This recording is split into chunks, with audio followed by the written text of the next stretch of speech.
MCR கணிக்கு இனிய காலை வணக்கம். நான் உங்கள் கௌதம். நம்ம இதில் பருப்பு கீரை போட்டிருந்தோம். இந்த பருப்பு கீரைகள் ரெடியாக இருக்குது. என்னென்னா நம்ம இந்த பருப்பு கீரைகள்லாம் இங்கே மக்களுக்கு என்னன்னே தெரியல.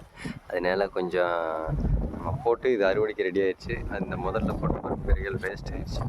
அதனால் அதை நம்ம பூ பூத்துனால அதில் போடுறோம். இதில் பார்த்திங்கன்னா இதுக்கு வாரம் போட்டது புளிச்சக்கீரை அடுத்த வாரம் கொடுக்கலாம், நல்லா வந்துடுச்சு. இது அதுக்கு அடுத்த வாரம் போட்டது. இதில் பாலக் போட்டிருந்தோம். பாலக் நல்லா முளைச்சிருச்சு. இதில் வெங்காயம் ஊனியிருந்தோம். வெங்காயம் நல்லாயிருக்கு. இதில் சிறுகீரை போட்டிருக்கிறோம். இதில் 2 டியூப் சிறுகீரை போட்டிருக்கிறோம். இதில் சிவப்பு சிறுகீரை போட்டிருக்கிறோம்.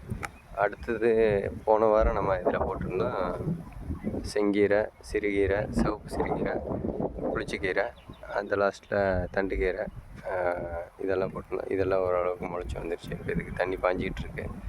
இந்த வாரம் இதில் புளிச்சக்கீரை 2 டியூப் போட்டிருக்கிறோம், சிறுகீரை 1 டியூப் போட்டிருக்கிறோம், செங்கீரை 1 டியூப் போட்டிருக்கிறோம். இதில் வந்துட்டு வெந்தயம் 1 கீரை டைமாக வெந்தயம் போட்டிருக்கிறோம். இது போன வாரம் நட்ட தக்காளி காற்றுனால எல்லாமே டேமேஜ் ஆயிடுச்சு.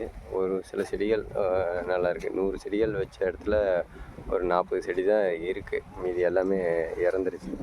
கத்திரி வச்சோம். கத்திரி ஓரளவுக்கு நல்லா வேர் பிடிச்சிருச்சு. கத்திரி பிரச்சனை இல்லை, ஓரளவுக்கு வந்துருச்சு. ஒரு 10-20 செடி மட்டும் டேமேஜ் ஆயிடுச்சு. இதில் வந்துட்டு பார்த்திங்கன்னா நம்ம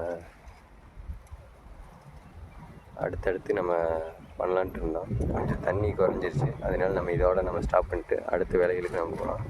இந்த கீரைகள் நம்ம எப்படி வருதுன்னு பார்ப்போம். நன்றி, வணக்கம்.